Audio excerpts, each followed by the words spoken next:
Hey, sports fans. Hope you guys are staying safe out there. I'm excited. I'm excited because yesterday I spoke with a former pro basketball player, a current entrepreneur, among many other titles, Dre Baldwin, or as some of you may know him as Dre All Day Baldwin, the CEO of Work on Your Game. We talked about a lot of stuff like his life, his basketball career, and how he became a successful entrepreneur that he is today. And a little bonus, how you can get to the top of your game. Doesn't matter if you're an athlete or not, in whatever path you choose. And I hope you enjoy the episode and have a great weekend. Question: can you tell me a little bit about yourself for those who may not know who Dre Baldwin is, or may not know who the full story of who Dre Baldwin is? Absolutely. I'll give you the 2-minute background. I'm from the city of Philadelphia, Pennsylvania, born and raised. I was always into sports, played street football and kickball growing up in the driveways. And then the first team sport that I tried was actually football. And I was practicing with a football team for about 2 weeks, and I was doing pretty well. At least I thought I was, until the coaches one day told us, okay, next practice, bring your equipment. So I told my parents what the coaches had said, and my parents told me that they couldn't afford football equipment. So that was the end of my football career. I was probably at 8 or 9 years old. Then I played baseball for a little while. So my dad was a baseball guy, but I wasn't good at baseball. Even though I played for a few years, I sucked at baseball. So after another day of striking out 3 or 4 times in a game, I walked over to the basketball court, which was right next to the baseball court, and I never left the basketball court from that point forward. Now, it's not like I was immediately excellent at basketball. I sucked at that too, but for whatever reason, I felt like I could maybe have a future. Maybe I could get better at basketball, whereas I wasn't getting better at baseball. So I tried out for my high school varsity team because we didn't have JV. We didn't have a freshman team. So I didn't make it my freshman year, my sophomore year, or my junior year.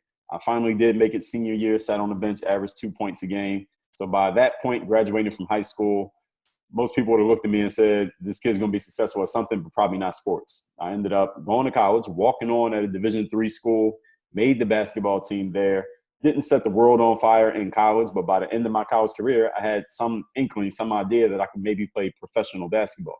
Now, while I wasn't getting drafted to the NBA, I did know about overseas basketball, even though there wasn't a lot of information out there at the time. But I was able to, after a year of working, quote unquote, regular jobs after college, I hustled my way into pro basketball by going to an event called an exposure camp where I showed my game, got my first opportunity.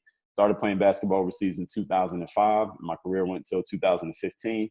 At that same time, I started a parallel career that I didn't even know when I put a video on this brand new website called youtube.com in that same year, 2005. So I had this audience of basketball enthusiasts who wanted to get better at basketball, had the same challenges that I had, that they didn't have anyone teaching them growing up. They were learning from me on YouTube while I was playing professional basketball overseas. So then in around 2010, I started creating my own products and services, which was the foundation of the business that I run to this very day. I stopped playing pro basketball in 2015. So now I am full-time entrepreneur and CEO of Work on Your Game Incorporated. So I'm sure in between all of that, we'll fill in the gaps with the rest of this conversation. Now, as you said, part of your life story is playing that 1 year of high school basketball before eventually going to Division III and then eventually leading to a 9-year pro career. What was your mindset like going from that 1 year of high school basketball to a very successful 9-year career? What did you have to do to kind of bring yourself to be that successful?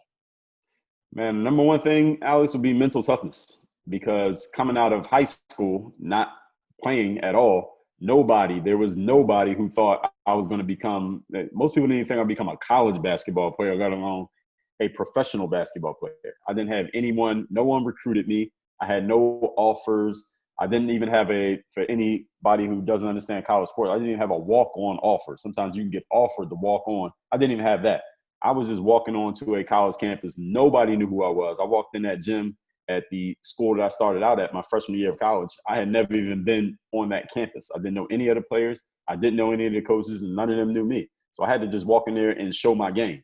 The great thing for us as athletes, Alex, is that sports is very much a meritocracy. So if you have game and you show it, you're going to get your opportunities, as opposed to maybe in the business world where it's a little bit more political. You got to be a little bit more strategic and please this person and that person. In the sports world, if you can play, the opportunities will find you. So the biggest thing for me was the mental toughness of just believing in myself and continuing to be disciplined, continuing to have that confidence, even though I did not yet, on paper, I had zero success whatsoever that said I was going to make it.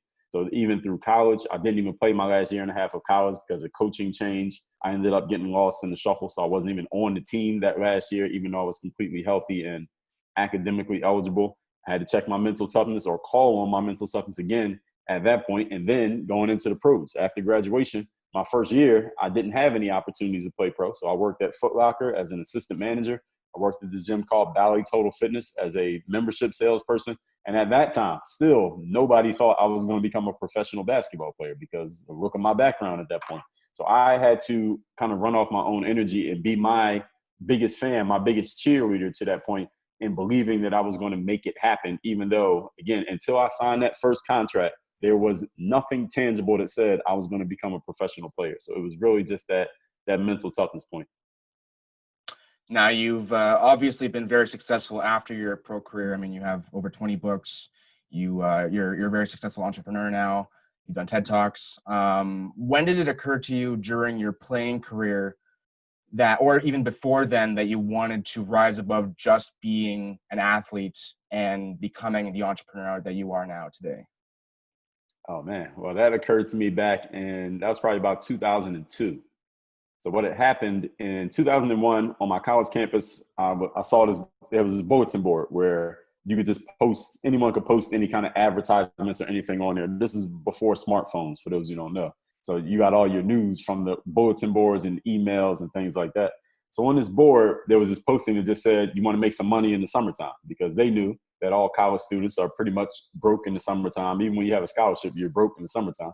So, and it said unlimited income potential. I love those three words. So I went to this little meeting. I called the number and the person told me that we're going to have a meeting at this place this time.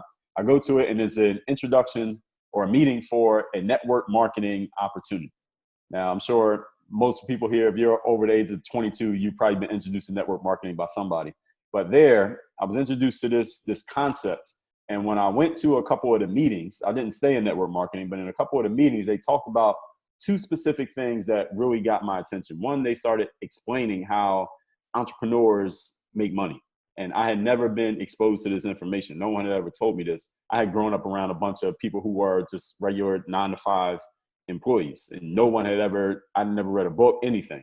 And the other thing was they were talking about this whole concept called personal development, which was mostly they were referring to books and they were referring to certain authors like Napoleon Hill and Jim Rohn and Brian Tracy and these people who I had never heard of before, but they kept saying their names. So I went and started looking up these books because I'm just a curious individual. And I read the book Rich Dad, Poor Dad by Robert Kiyosaki.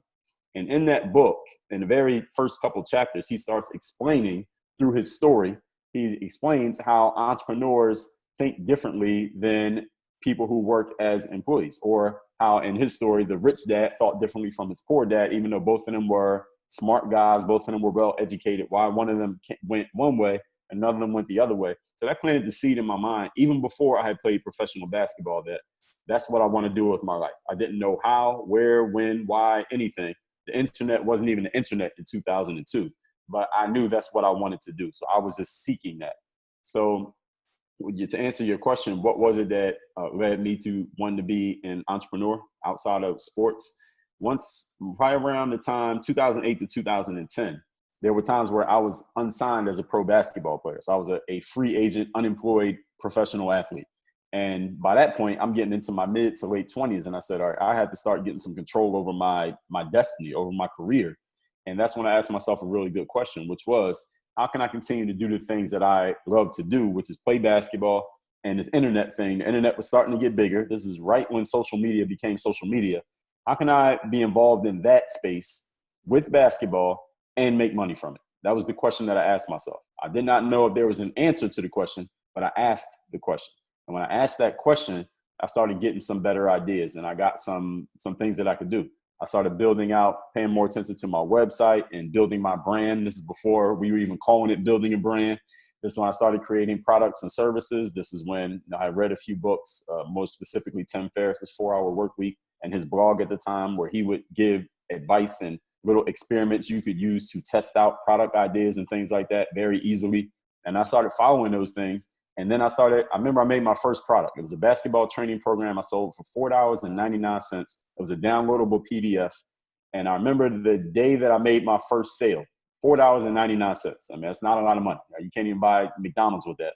But when I made that sale, I said to myself, wait, I just created this product out of absolutely nothing. This was just an idea. I created something out of scratch and I turned it into money. A real person who does not know me, it wasn't my grandmother, a person who doesn't know me bought this product from me. Like, this is what I need to be doing. This is my retirement plan, being able to do that.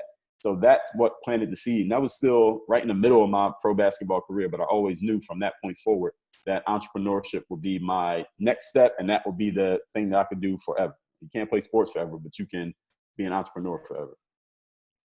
Now, throughout your lifetime, pretty much, when you were an athlete, and even now, especially, you've had a lot on your plate. I think the question on most people's minds right now is, when you hear about a multifaceted pro athlete or student athlete, such as yourself, like how are you able to balance all of that, like a work life, sports lifestyle? How do you fit it all into a 24-hour day? Man, great question. Well, as far as when I was an athlete, I would love to have, if everything had gone perfectly, Alex, if I had been the yellow brick road athlete, if I'd been Kobe Bryant, then all I would have done is just play basketball. I would have just focused on basketball. That would have been all I did 24 hours a day. It wouldn't have been anything extra. No, I wouldn't have been focused on building a brand or trying to get marketing deals or creating products. I wouldn't even thought of doing all those things if, let's say, I had been a five-star high school recruit, had a D1 scholarship, and got drafted into the NBA. I would have just focused on playing basketball. But because my situation was completely different, I had to walk on in college. My freshman year of college, I had a job. Actually through college, I had jobs. I was working part-time jobs even while I was on the basketball team. Even after college, then I had to work a regular job before I even got my first opportunity playing ball. And then after my first couple opportunities, I was still going back to my parents' house after that. So since my situation wasn't so perfect, I had to look at other ways of generating revenue, generating income, and making sure I was able to support myself and create success in my life, because basketball, my plan, I guess you could say the perfect plan, wasn't working exactly as I wanted it to. So that's how, I was kind of, I wouldn't even say forced. It's something that I wanted to do, but I did it a lot earlier than I thought I would need to, had everything gone perfectly.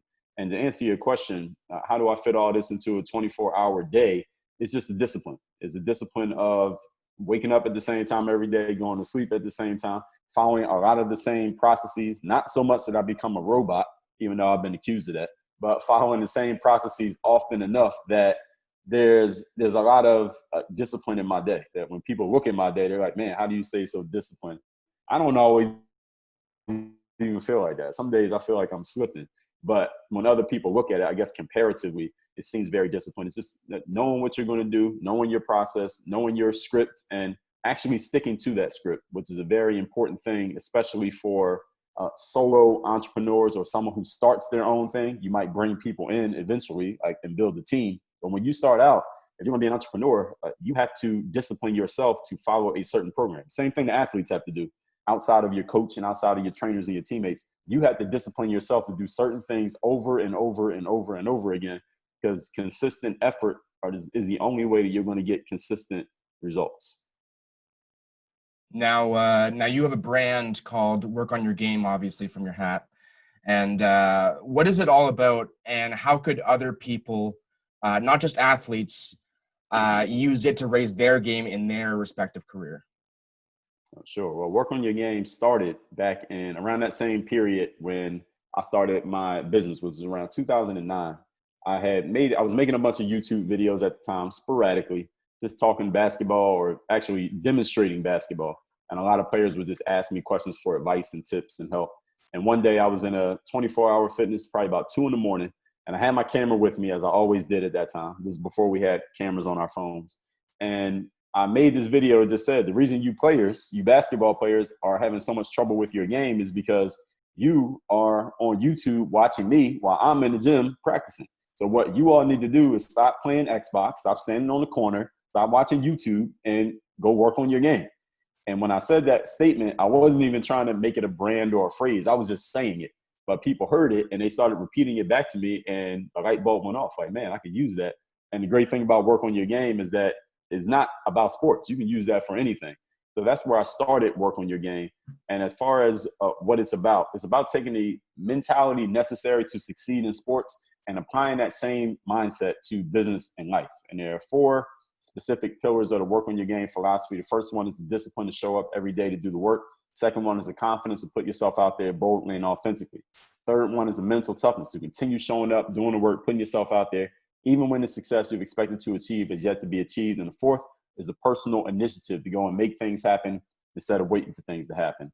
And the work on your game philosophy is for 3 specific types of people. Number one, the individual who feels in whatever area that they need more game, whether you're an author, an athlete, a podcaster, whatever, you feel like you just need to step your skills up. Second type of person is the one who feels like you have skill, but for whatever reason, when it's time for you to demonstrate your skill, you're not doing it. In sports, they call this performance anxiety. These are athletes who feel like they practice all the time, but then they get in the game and they don't do any of the stuff that they practice for whatever reason, which is a mental block. And the third type of person work on your game is for the individual who feels like you have game and you are showing it, but for whatever reason, nobody knows about it. You're just not getting the attention. You're not getting the ROI on your game that you expect. So that person's challenge is more of a marketing and promotion and sales problem. So work on your game. That philosophy is for any one of those 3 types of people. Now, as we talked about earlier before the show, I ordered your work on your game book on my little Kindle here.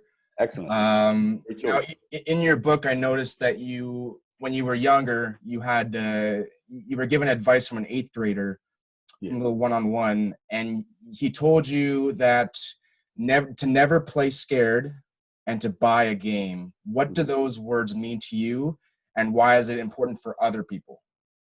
Yeah, that was my classmate actually in 8th grade. His name was Brandon, and I'm still in contact with him to this day. And he was the best basketball player in our middle school. So that's why I asked him for advice, and those are the 2 things that he told me.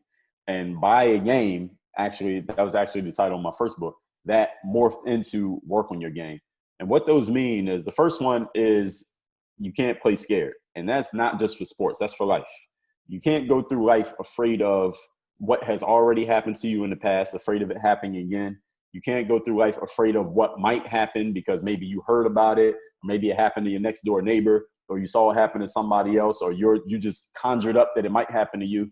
If you go through life afraid of something happening, fear is energy. Fear is a very strong energy. And the energy that we feel, we attract whatever we're thinking about. So if you're feeling any energy very strongly, I don't care if it's aggression, if it's fear, if it's sadness, if it's happiness, if it's anticipation, you will draw things to you that reflect that very energy. So if you're afraid, whatever you're afraid of is going to happen. So when I used to play basketball in middle school, the reason Brandon told me this is because he had observed my game. He said, you were out there playing like you're scared. We would play basketball at lunchtime. I would play like I was scared. I was afraid of shooting the air ball, and I would shoot air balls. I was afraid of missing a layup, and I would miss layups. I was afraid of messing up, and I would mess up.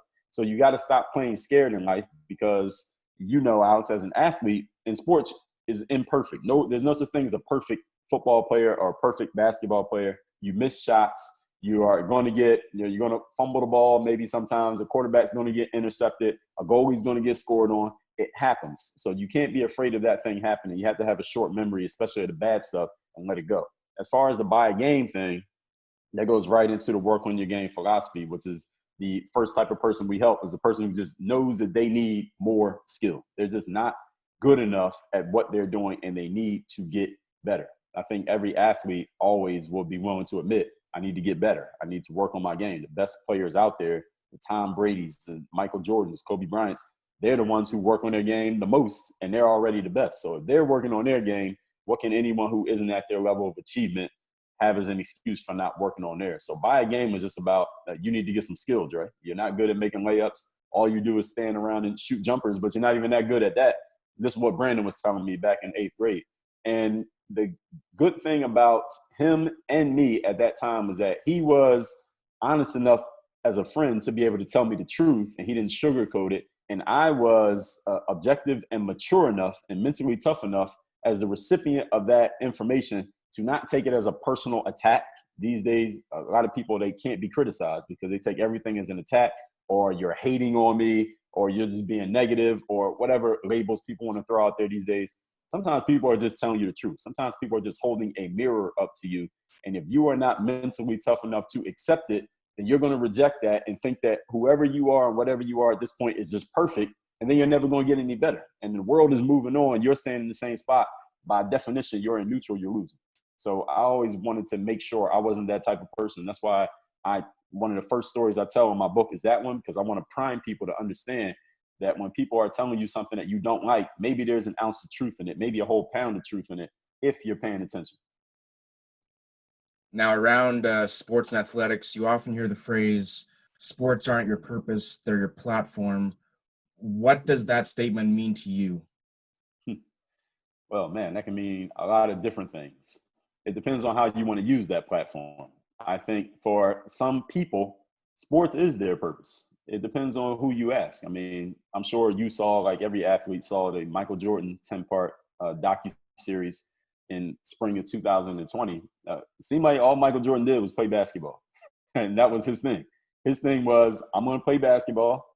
I'm going to kick everybody's butt all up and down this court, and I am going to be the best basketball player that I can be, which also happened to be the best basketball player in the world. And we're going to win every game, and we're going to win all the championships. And Michael Jordan bought into that 100%. He wasn't worried about anything else. He wasn't worried about politics. He wasn't chasing endorsement deals. The endorsement deals came to him. The marketing came to him. The opportunities came to him because he was so bought in and he produced so much on that basketball court.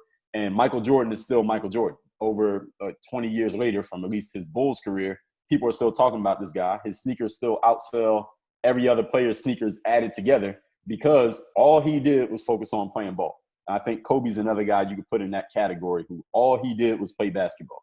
Now, on the other side of that, you have other athletes who have decided to, yeah, they play sports and they do their thing, but they want to do other things. Nowadays, you have more than an athlete.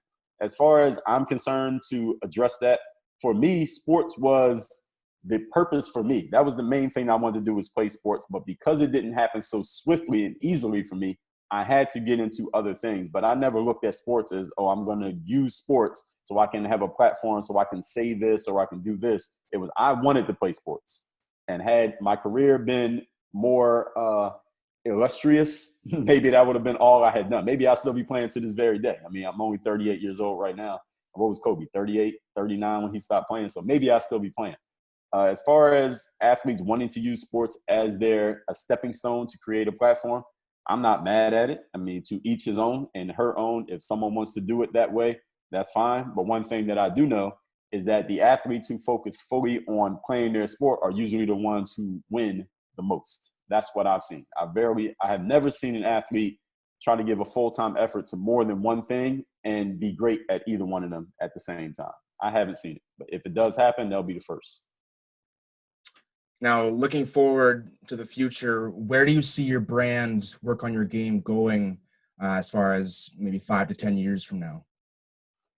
Great question. One thing that we've been working on right now is making sure that we are providing the best material for athletes who want to do what I did, which is play professional basketball overseas. Since a lot of people in general don't know much about overseas basketball, there isn't a whole lot of information out there about it, aside from the information that I've put out and a bunch of people have copied off mine. And when it comes to playing basketball overseas, there are a lot of players who are more in my situation, meaning they come from a small school. There are a lot of players who didn't play in school at all who want to give it a shot, but they don't even know how or where or how to begin or what steps to take. We're providing that information for those players. As far as the outside of sports arena, it's taking this work on your game philosophy and getting it out to people who are not athletes. I work with a lot of entrepreneurs, a lot of business professionals, and getting this material of being a former athlete and taking this philosophy and getting it into the hands of people who have never played sports, but they're intrigued by it because they're, okay, you're a former athlete. This is off the beaten path of what we're used to hearing, but also making sure that people understand that even though I'm a former athlete, I'm not just going to get up on a stage or on a microphone and give you the rah-rah motivational talk that you get from a lot of former athletes. I've heard that from a lot of them, and I just want to make sure people don't put me in that group. I feel like I'm a different caliber of presenter as far as the material that I have to share and the value that you're going to get from it. Yes, I am a former athlete, but if you didn't know that, you would still say, all right, this guy knows what he's talking about, and there's some real substance to what he's bringing to the table. If you were to do it all again from the beginning, even maybe that 1 year of high school basketball, what would you do differently, or if you would do anything differently at all, or what did you wish you knew back then? What I wish I knew back then is I wish someone had introduced me to personal development or introduced me to more options when it came to business at a younger age. That's the one thing that I wish I had been introduced to more, because I think if I had been introduced to the personal development, Alex, I would have been able to build up my confidence sooner, have more mental toughness sooner, and that would have translated to maybe better performance on the basketball court, and maybe I would have actually played my senior year of high school, and maybe I would have got a scholarship and went to a different school, and then everything after that would have been different. But as far as how things turned out, I mean, you probably heard of the butterfly effect. I mean, we wouldn't be on this conversation had anything else gone differently. I don't feel like I made any big mistakes that I'm like, man, I really regret doing that. But one of the things that I tell people all the time is that you're better having regrets of commission than regrets of omission. And I had some things that I've done that I'm like, maybe I shouldn't have said that. Maybe I didn't need to do that. But I'd rather do something and regret doing it and have a story to tell than not do something and then regret not doing it and then always be wondering, man, what if? What if I had said something? What if I had taken advantage of that opportunity? What if I had made that move? So I am a person who I'd rather do something and mess it up than do nothing and always be wondering. Now, on a more personal level, do you have any short-term or long-term goals for yourself, other than your work on your brand, work on your game brand? Yeah, of course. I mean, I always have a lot of goals for myself. And one thing that I do tell people, and is in that book, Work on Your Game, you may not have gotten to that page yet, but I tell people to keep their goals to themselves for the reason that if anyone who is not directly involved in helping you reach the goal, they have no need to know what the goal is, because all that's doing is, first of all, it's kind of like letting a little bit of air out of a helium balloon when you share it with another person if they're not going to do anything to help you get there. And if that person's not doing anything, they can find out what the goal is after you've done it or while you're in the process of achieving it. So that's what I do for myself with my goals, and that's also what I advise other people with their goals. Awesome. Is there anything else you want to add today, Dre? Just everybody out there, when it comes to taking your game to whatever level you want to take it to, understand that skills do pay the bills. It's cliche, but it's cliche because it's true. And once you do have the skill, you got to make sure you're showing it when it matters, where it matters, and in front of whom or who matters. And then you got to make sure you're getting yourself in that space. Maybe even before that second step, you got to make sure you're putting yourself in that space, which means you got to know how to sell yourself. You got to market and promote yourself. Just being good alone is not enough in this world because it is too crowded, especially on the internet. Anybody can put anything on the internet. And to make yourself stand out, you got to learn how to get the attention of the right people and at the right time and give them what they want, and that'll get you everything you want. Well, I hope you learned a little or a lot, preferably, from that episode. Make sure to stay tuned for future episodes. Make sure to subscribe to my YouTube channel. Follow me on Twitter, Instagram, Facebook, everywhere. I'm everywhere. Have a great rest of your day. Cheers.